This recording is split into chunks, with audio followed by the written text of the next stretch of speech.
What's the difference with me and John and other gentlemen on this stage? I've never hit a woman. I have never put my hands on a woman. Cedric, that don't go for you. I think that it's about what you do, the knowledge. They talk about Sand Branch and what is taking place. 30 years, those people still don't have no water.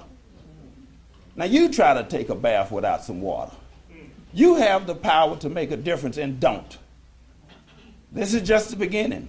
Because I'm here tonight and I put my hand on the Bible. Everything I say tonight is true. There and hear misinformation. First of all, Dallas County was in what's called the North Star region. That's a 7-county under mental health. We got 16% of our appropriation from the state of Texas, and we service 30% of the population. That's a 7-county region out of 254. When you look at Malcolm X and I-30, those 50 cottages there, that came out of my committee because we took 100 high utilizers and took those individuals and took 50 of them and built cottages because 100 utilizers cost us $7 million. 100 people cost us $7 million. Commissioner Daniels co-chairs that committee with me, but I founded it over 8 years ago and the court validated. I keep hearing this about Sand Branch. The Corps has told us, FEMA has told us, unless you're going to spend $10 million to build a levee for less than 100 people, 80 people to be exact, and when I took office, it was 364 people. We took water development money, community development block grant money, relocated all of those individuals who were not grandfathered in, and as a result, the people that are there, part of them are squatters. You've got to understand that we cannot build. FEMA said you cannot go in there unless you're going to elevate the structures at least 10 feet. That is physically impossible, ladies and gentlemen. And that's the reason I keep telling you to get the information. I'll put it on the court's agenda tomorrow because everybody's gotten excited. They've never had water. Highest brucellosis outbreak in the history of the state of Texas. They've never had water because you can't bring water to that area, according to FEMA. Thank you, Commissioner Price, for being nice to Mr. Caraway.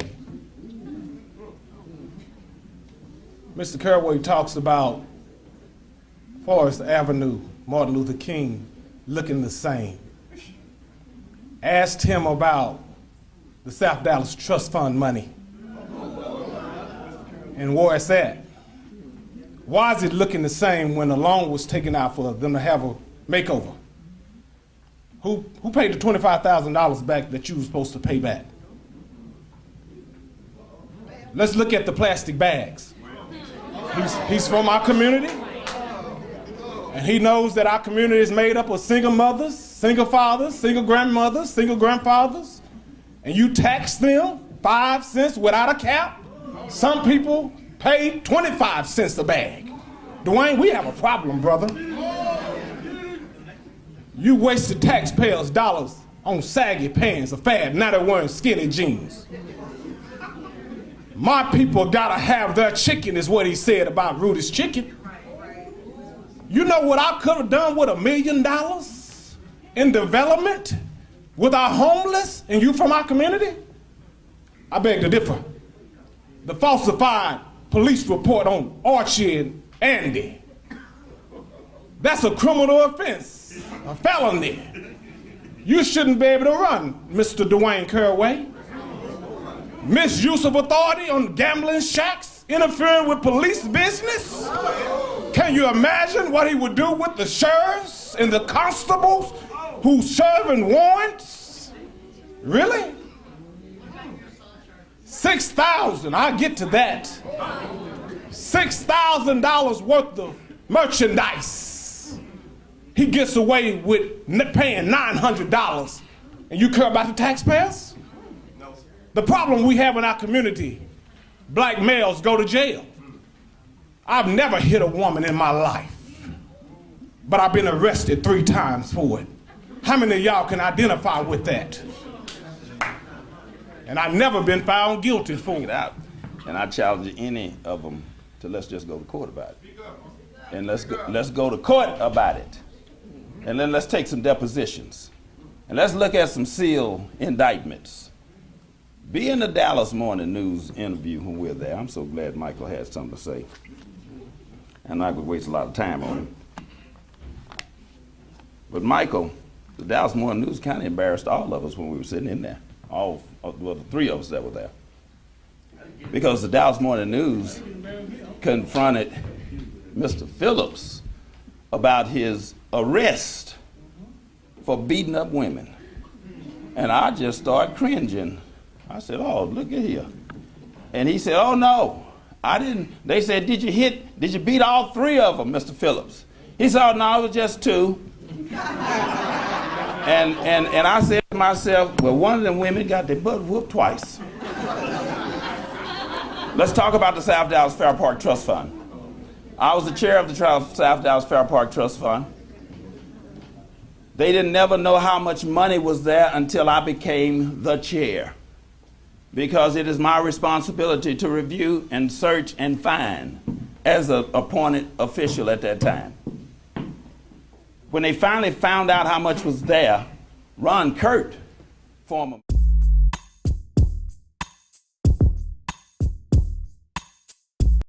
Ladies and gentlemen, I think when I first came up here, I told you what the ability of counties are. We're a political subdivision of the state. And but for the fact that Senator West carried that 2009 bill that allowed us to do water in a collaboration, we couldn't have done it. Go read the legislation, 2009. And again, Mr. Carey keeps talking about, I don't know what it is about being able to process. FEMA, the Federal Emergency Management Act, go read the report that we put out there, said unless you're going to spend $7 to $10 million to build a levee, and we need to build that levee because it's in the floodplain, you can't bring water. Now all of a sudden, because of what's going on in Flint, which is not the same scenario, we relocated the people. We did not take their land. We relocated, we took those houses down, we put them, if you go out and read the report, we gave them up to $44,500.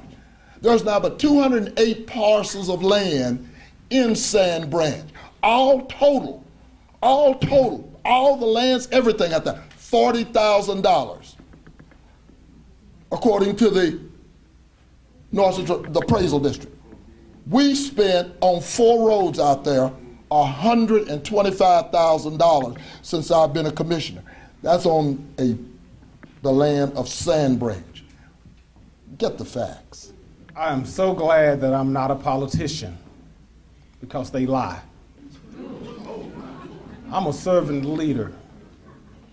Anything you want to know about me is an open book. Go pull the record. To address your question, one thing that I see that's missing when it comes to the Growth South, when you go to the meetings, President Obama said it best, break up the silence in silos. It's so silent when it comes to the game players in our development South. Only certain ones get in. When you don't have continuity between the city, the county, the state, and the federal government, we have a problem, because all of those dollars filter through those entities. Mr. Caraway, you say you had a problem with me? Here's your letter of support in 2011 for Micah B. Phillips. And so if I was a big issue, brother, why did you give me a letter of support on a $2.5 billion project that would have brought development? And what I hold in my hand, I'm the only one on this stage that has put a learning exchange together that brought the North Texas COG, that brought the county, that brought the state, that brought the federal government, all in one room to learn how could we put together a plan that will give you buy-in. I have a plan that would allow you to buy shares into any movie theater, any grocery store, any hotel, any business that we can develop south. I don't know what this brother's talking about. Micah B. Phillips hadn't done anything. I beg to differ because I got the record.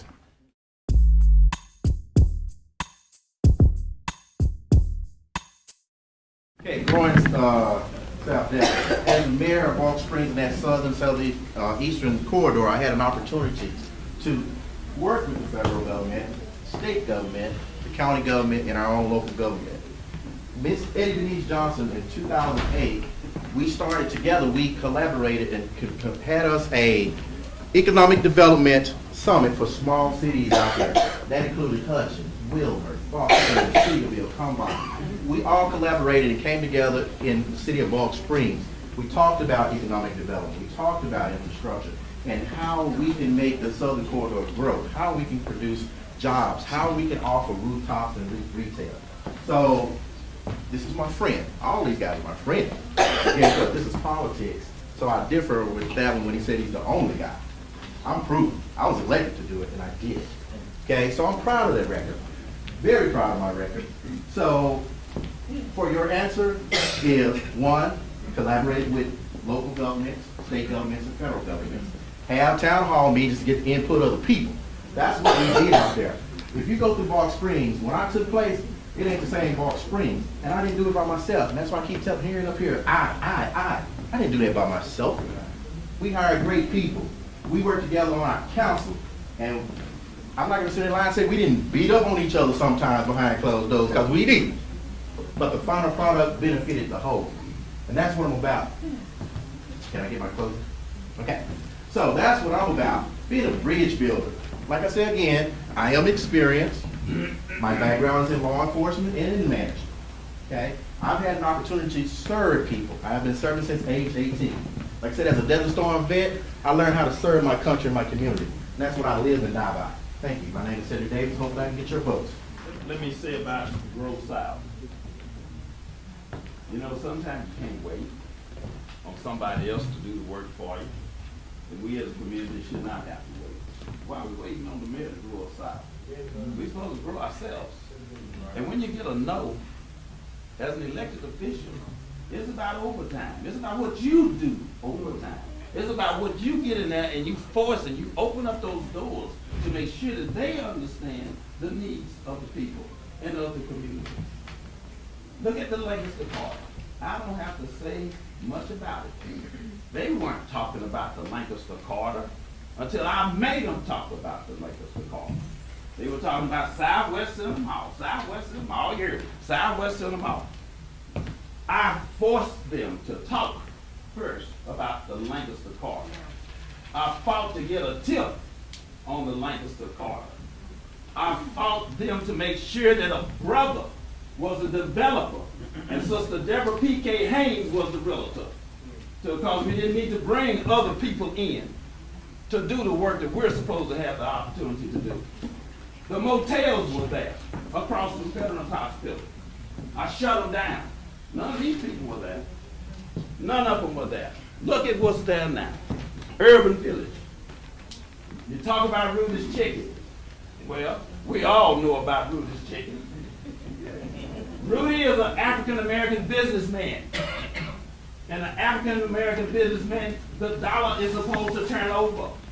And when you talk about jobs, you create the jobs for a brother so that the brother can have folks like us so they can go back out and enjoy a quality of life and have jobs.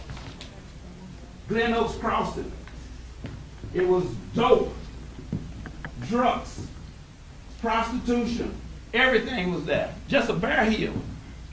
It's Walmart, it's QT, it's Pizza Hut, it's IHOP, Wendy's is coming, and those are jobs with first-class retail in a community that has convenience. Let me just say, when I opened up, I talked about, and everybody talks about council districts. Council districts are usually 80 to 90,000 people, and that's in the city of Dallas. My district is 600 184,000 people. I have 40% of 900 square miles in Dallas County. I have the largest commissioner's district.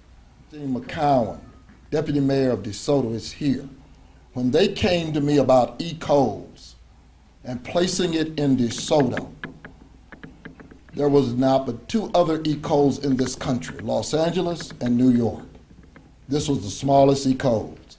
Ladies and gentlemen, today it is the largest e-codes in the country. 1,700 jobs, 1,900 seasonal jobs. Medline just relocated to Wilmer. Unilever, Procter & Gamble, Ace Hardware. What is it that nobody seems to understand? We helped drive those initiatives. So when they needed the expansion on Daniel Dale Road for Home Depot, it was District 3. So when you look at it, we've got the jobs. We've got thousands of jobs. The problem still is the infrastructure. And when you know what it takes to bring it to design and to fruition, because most of my cities cannot afford it. They couldn't afford the $10 million major capital improvement grant between Lancaster and Wilmer, and that's to put in an 8-inch water line, a storage unit, and a pump station. And I had to do that in the middle of the road, because talking about creativity, that's what I've had to do. So if you'll look at the record, and you can see, I provided to their disappointment, I've produced. You said all of the candidates that are currently running for county commissioner. And if you'd like to know more about these candidates, please tune in to the Fishbowl Radio Network, the Commiss Radio Show.